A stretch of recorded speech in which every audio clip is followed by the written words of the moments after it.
हम व्यसन छोड़ना चाहते हैं, छूटता नहीं है। बहुत लोग मुझे ये कहते हैं कि बार बार हमें मालूम है कि ये गुटखा खाना अच्छा नहीं है, लेकिन तलब उठ जाती है, क्या करें। बार बार लगता है कि ये बीड़ी सिगरेट पीना अच्छा नहीं है, लेकिन तलब हो जाती है, तो क्या करें। हमें मालूम है कि शराब पीना अच्छा नहीं है, लेकिन तलब आ जाती है, तो क्या करें। तो आपको बीड़ी सिगरेट की तलब ना आए, गुटखा खाने की तलब ना लगे, तंबाकू खाने की तलब ना हो, शराब पीने की तलब ना हो, इसके लिए एक छोटा सा उपाय बताता हूं जो बहुत आसान है, आप आसानी से कर सकते। पहला उपाय तो ये है कि जिनको बार बार तलब लगती है और जो अपनी तलब पर कंट्रोल नहीं कर पाते, नियंत्रण नहीं कर पाते, इसका माने उनका मन कमजोर है। और परम पूजनीय स्वामी जी कहते हैं कि मन को मजबूत बनाओ। मन को मजबूत बनाने का सबसे आसान तरीका है, थोड़ी देर आराम से बैठ जाओ, जैसे मैं बैठा हूं, आलती पालती मार के, इसको हम सुखासन कहते हैं। आंखें बंद कर लो, दाहिनी नाक बंद कर दो और खाली बाईं नाक से सांस भरो और छोड़ो। खाली बाईं नाक से सांस भरो और छोड़ो, बाईं नाक से सांस भरो और छोड़ो, जिसको हम लोग चंद्र नाड़ी कहते हैं, उसको सक्रिय कर दो। जितनी ज्यादा सक्रियता आपके चंद्र नाड़ी की होती जाएगी, मन की शक्ति आपकी अपने आप बढ़ती चली जाएगी और आप इतने संकल्पवान हो जाएंगे जो आसानी से कोई भी बात ठान लेंगे तो उसको बहुत आसानी से कर डालेंगे। ये एक तरीका है, बहुत आसान है, ये भी प्राणायाम का ही तरीका है। दूसरा एक तरीका है कि आपके घर में एक आयुर्वेदिक औषधि है जिसको आप सब जानते हैं और पहचानते हैं। हम उसका बहुत इस्तेमाल करते हैं लोगों का व्यसन छुड़वाने में, और उस औषधि का नाम है अदरक। अदरक हम सबके घर में है। इस अदरक के टुकड़े कर लो छोटे छोटे, उसमें नींबू निचोड़ दो, थोड़ा सा काला नमक मिला लो और इसको धूप में सुखा लो, सूरज की धूप में इसको सुखा लो। सूखने के बाद जब इसका पूरा पानी खत्म हो जाए, ये अदरक के टुकड़े हमेशा अपनी जेब में डाल के रखो। जब भी दिल करे कि तंबाकू खानी है, गुटखा खाना है, बीड़ी सिगरेट पीनी है, तो आप एक अदरक का टुकड़ा निकालो, मुंह में डालो, उसका चूसने का काम शुरू कर दो।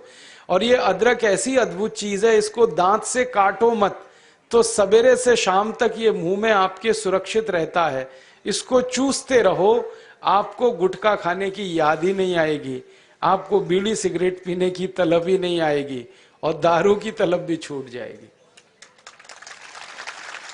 बहुत आसान है, कुछ भी मुश्किल नहीं है। फिर से बता देता हूं, अदरक ले लो, छोटे टुकड़े कर लो, नींबू निचोड़ लो, फिर उसमें काला नमक मिला लो, धूप में सुखा लो। सुखाने के बाद वो तैयार हो गया।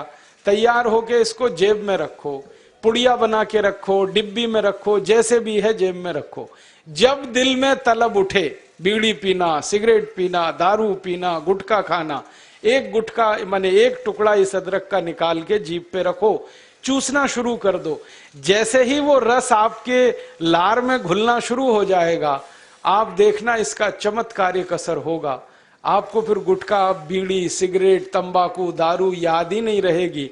सवेरे से शाम तक चूसते रहो, और जो 2, 4, 10 दिन, 15 दिन, 20 दिन लगातार कर लिया तो हमेशा के लिए व्यसन आपका छूट जाएगा। आप बोलेंगे ये अदरक में ऐसी क्या चीज है?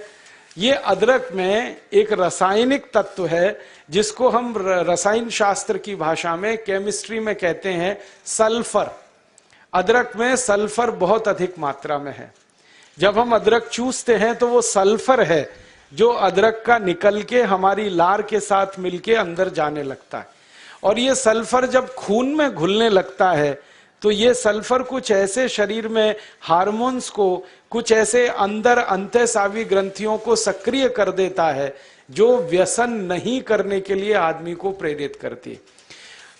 जो विज्ञान की रिसर्च है आज तक सारी दुनिया में, वो ये कहती है कि कोई भी आदमी व्यसन के अधीन जब जाता है तब जब सल्फर की मात्रा उसके शरीर में बहुत कम हो जाती है, तो उसको बार बार तलब लगती है, बीड़ी की, सिगरेट की, गुटखे की, तंबाकू की। तो सल्फर की मात्रा आप पूरी कर दो बाहर से, ये तलब खत्म हो जाती है। इसका मैंने हजारों लोगों पर परीक्षण किया है और बहुत अच्छे सुखद परिणाम है। बड़ी आसानी से बिना किसी खर्चे के शराब छूट जाती है, बीड़ी सिगरेट गुटखा आदि आदि सब छूट जाता है। तो आप इसका उपयोग कर लो। और इसका एक दूसरे उपयोग का तरीका बताता हूं। अदरक के रूप में सल्फर हमारे प्रकृति ने हमको भरपूर मात्रा में दिया है, बहुत सस्ता है। इसी सल्फर को होम्योपैथी की दवा के दुकान पे भी आप प्राप्त कर सकते। आप कोई भी होम्योपैथी दवा की दुकान पे चले जाओ और उस दवा बेचने वाले विक्रेता से ये कहो कि मुझे सल्फर नाम की दवा दे दो, वो दे देगा आपको, एक छोटी सी शीशी में भर के दे देगा। और सल्फर नाम की दवा होम्योपैथी में पानी के रूप में आती है, प्रवाही रूप में आती है, जिसको हम लोग डाइल्यूशन कहते हैं अंग्रेजी में। तो ये पानी जैसी आएगी, दिखने में ऐसा ही लगेगा कि जैसे ये पानी है। वो दवा एक छोटी शीशी में ले लो। 5 मिलीलीटर दवा की शीशी 5 रुपए में आती है और उस दवा का 1 बूंद जीभ पे डाल लो सवेरे सवेरे खाली पेट, फिर अगले दिन और 1 बूंद डाल लो सवेरे सवेरे खाली पेट, और तीसरे दिन 1 बूंद डाल लो सवेरे सवेरे खाली पेट। बस 3 बार अगर आपने 1-1 बूंद डाल ली तो 50 से 60% लोगों की दारू बीड़ी सिगरेट तो 3 खुराक में ही छूट जाती। और जो ज्यादा पियक्कड़ हैं, हाँ ऐसे भी है ना जिनकी शाम बिना पिए गुजरती ही नहीं, उसके बिना तो उनका काम चलता ही नहीं, तो उनको ये निवेदन है कि ये सल्फर नाम की दवा को हर हफ्ते 1 बार ले लिया करें। आज ले लिया, 5-6 दिन बाद फिर ले लिया, फिर 5-7 दिन बाद ले लिया। हफ्ते में 1-1 बार लेते जाएं तो 1.5-2 महीने में बड़े बड़े पियक्कड़ों की दारू छूट जाती है। मैंने ऐसे ऐसे लोगों की दारू छुड़वाई है जो सवेरे सोकर उठने से पीना शुरू करते थे और रात तक सोने तक पीते रहते, उनकी भी दारू छूट गई है। बस इतना ही है कि 2-3 महीने का समय लगा है। तो ये सल्फर दवा अदरक में भी है, बाजार में मिलती है, होम्योपैथी की दुकान पे। अब इस दवा को जब आप खरीदोगे तो दुकानदार आपसे एक सवाल पूछेगा, वो पूछेगा कितनी ताकत की दवा दूं, कितनी पोटेंसी की दवा दूं। तो जब आप लेना इस सल्फर को तो उस दुकानदार से कह देना 200 ताकत की दे दो, 200 पोटेंसी की दे दो। सल्फर 200 यही उसका पूरा नाम है, 200 संख्या है सल्फर दवा का नाम। तो ये सामान्य रूप से बीड़ी सिगरेट शराब दारू वगैरह वगैरह के लिए काफी है। और जो ज्यादा पीने वाले हैं, बहुत ज्यादा जिनकी दारू है, तो उनके लिए यही सल्फर की 1000 ताकत की दवा ले लेना, 1000 पोटेंसी की। तो सल्फर 200 और सल्फर 1000। और अगर आप सब ग्राम रक्षा समिति की तरफ से एक बोतल खरीद लो, इसकी बहुत सस्ती आती है, ऐसे खरीदोगे तो 5 रुपए में 5 मिलीलीटर है। और बड़ी बोतल खरीद लो 250 मिलीलीटर की या 450 मिलीलीटर की, वो 150-200 रुपए की आती है। और एक बोतल सल्फर दवा में 10,000 लोगों की शराब आसानी से छूट जाती है, मात्र एक बोतल में। और वो बोतल कितने की है? 250-250 रुपए की, और 10,000 लोगों के लिए वो काम आ जाती है। और कभी कभी इस दवा को और अच्छे तरीके से इस्तेमाल करना हो तो 1 बूंद सल्फर को पानी में डाल देना, जो पीने वाला पानी है, और वो पानी जो शराबी लोग हैं, जो पियक्कड़ लोग हैं, जो व्यसन करने वाले लोग हैं, उनको पिला देना। ये पानी में और अच्छे से काम करती। कई बार तो मैंने ऐसा भी किया है कि 1 बाल्टी पानी ले लिया, उसमें 1 बूंद डाल दिया, अब वो पूरा पानी ही दवा हो गया, उसमें से 1-1 चम्मच पिला दिया लोगों को, तो भी व्यसन उनके छूट जाते हैं। तो एक बता दिया मैंने आपको अदरक, उसका इस्तेमाल करना है व्यसन छोड़ने के लिए, और दूसरा बता दिया मैंने आपको सल्फर जो होम्योपैथी में है, एक 200 ताकत की, एक 1000 ताकत की।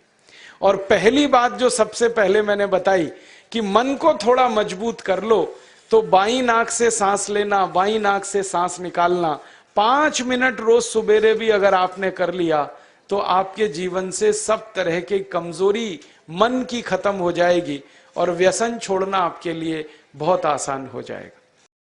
कभी भी किसी को मजाक नहीं करना। जैसे आप किसी को व्यसन मुक्त बनाना चाहते हैं, वो व्यक्ति बहुत दारू पीता है, ठीक है, पीता है, अभी उसका कोई कमजोरी है जिसके कारण वो पीता है, तो उसको दारू से बाहर निकालना ये हमारा कर्तव्य है, लेकिन कभी उसके लिए टीका नहीं करना, टिंगल नहीं करना, उसका मजाक नहीं करना, क्योंकि जैसे ही आपने टीका किया, टिंगल किया, तो आपका सारा काम व्यर्थ है। उसको ये मान के कोशिश करना कि इसको कोई बहुत बड़ी कमजोरी है शरीर में।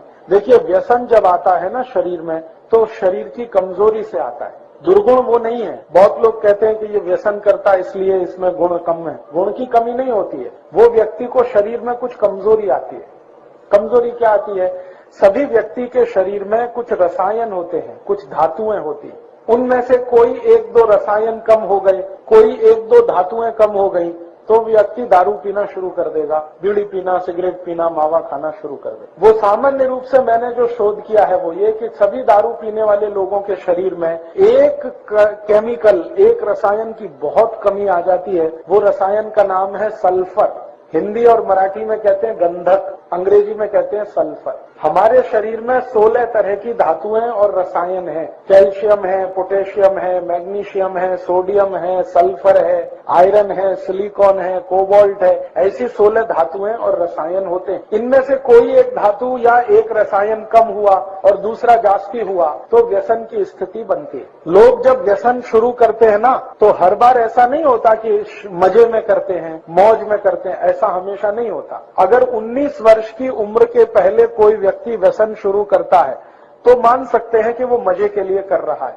उसके बाद की उम्र का कोई व्यक्ति अगर व्यसन शुरू करता है तो जानने की कोशिश करो, कोई एक रसायन शरीर में बहुत कम होगा, और जब तक उस रसायन की पूर्ति नहीं होगी तब तक वो व्यसन मुक्त भी नहीं हो। उसमें होगा क्या? शुरू में आपने उसको समझाया, 1-2 दिवस समझ गया, फिर कुछ दिन चुपके से जाके पी के आएगा, आपको बताएगा भी नहीं, और फिर आपको पता चला, आप बोलोगे यार तुमने फिर पी लिया, तो उसने कहा क्या करूं, मन नहीं मानता, शरीर नहीं मानता। वो मन मानता इसलिए नहीं है कि वो दारू के मदद से उसको वो रसायन की तात्कालिक पूर्ति होती है, शरीर उसकी मांग करता है, शरीर कहता है इसको पियो, इससे तुम्हारी ये कमी पूरी होती, लेकिन वो होती तात्कालिक है, परमानेंट नहीं है। तो ऐसे व्यक्ति को कोई औषध अगर दे दी जाए जो उसके रसायन की पूर्ति कर दे, तो जीवन पर्यंत वो व्यसन मुक्त हो सकता है। अब वो क्या रसायन है वो जानना थोड़ा चिकित्सा विज्ञान का काम है। मैं इस पे थोड़ा शोध करता हूँ। चाय कॉफी जो लोग पी रहे हैं उनके शरीर में आर्सेनिक नाम के रसायन की बहुत कमी आती है, इसलिए वो बार बार चाय कॉफी। शराब पीने वालों को सल्फर, गंधक की बहुत कमी आती है शरीर में, इसलिए बार बार शराब पीते हैं। बीड़ी पीने वाले, सिगरेट पीने वाले और हुक्का पीने वाले, इनको शरीर में फास्फोरस की बहुत कमी आती है, इसलिए वो बहुत बार उसको पीते हैं। ऐसे 16 रसायन हैं, जिसकी भी कमी आएगी उसकी पूर्ति करने के लिए शरीर उसको प्रेरित करेगा, फिर जाकर वो पिएगा। तो ऐसी परिस्थिति है। तो आप अगर इसको समझ सकते हैं तो ये ध्यान रखिए कि कोई व्यक्ति अगर व्यसन कर रहा है तो उसके शरीर की कोई बड़ी भारी कमजोरी है या उसके शरीर में कोई बहुत बड़ी कमी है जिसके चलते वो ऐसा कर रहा है। कमी दूर हो जाए तो वो नहीं करेगा। तो इसलिए मैंने आपसे कहा कि कभी भी आप किसी भी व्यक्ति की जो इस तरह के व्यसन में फंसा हुआ है, टीका नहीं करना, मजाक नहीं करना, हंसी खिल्ली नहीं करना उसकी, क्योंकि वो उसकी कोई बड़ी कमजोरी है। वो जानबूझ के कई बार ऐसा नहीं करता है, कोई बड़ी कमजोरी के तहत करता है। तो भारत में 23 लाख संत हैं, 23 लाख इस देश में संत हैं। 23 लाख से भी जास्ती हैं, 23,80,000 और कुछ 100 में भी होंगे। ये सरकार के आंकड़े हैं। इतने साधु संत हैं, महात्मा हैं, और 107 कोटि का भारत है। अगर ये कर लेते तो भारत में इतना भ्रष्टाचार, इतना अनाचार, इतनी व्यसन क्यों होती?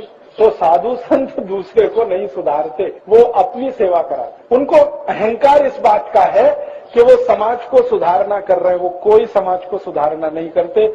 ये बात मैंने बहुत बड़े बड़े संतों को कही है उनके मुंह पर कि आप तो अपनी सेवा करा रहे हैं, आपको अहंकार है कि आप समाज के लिए कर रहे हैं। समाज आपके लिए कर रहा है, आप समाज के लिए कुछ नहीं करते। तो आप में से किसी को साधु होने का नहीं है, ध्यान रखना। इस संत भी होने का नहीं है, संत और साधु कहलाने की भी जरूरत नहीं है। हम सामाजिक कार्यकर्ता हैं और हमारा स्थान बहुत ऊंचा है, क्योंकि हम समाज में रहते हुए कोशिश कर रहे हैं समाज को मदद करने की।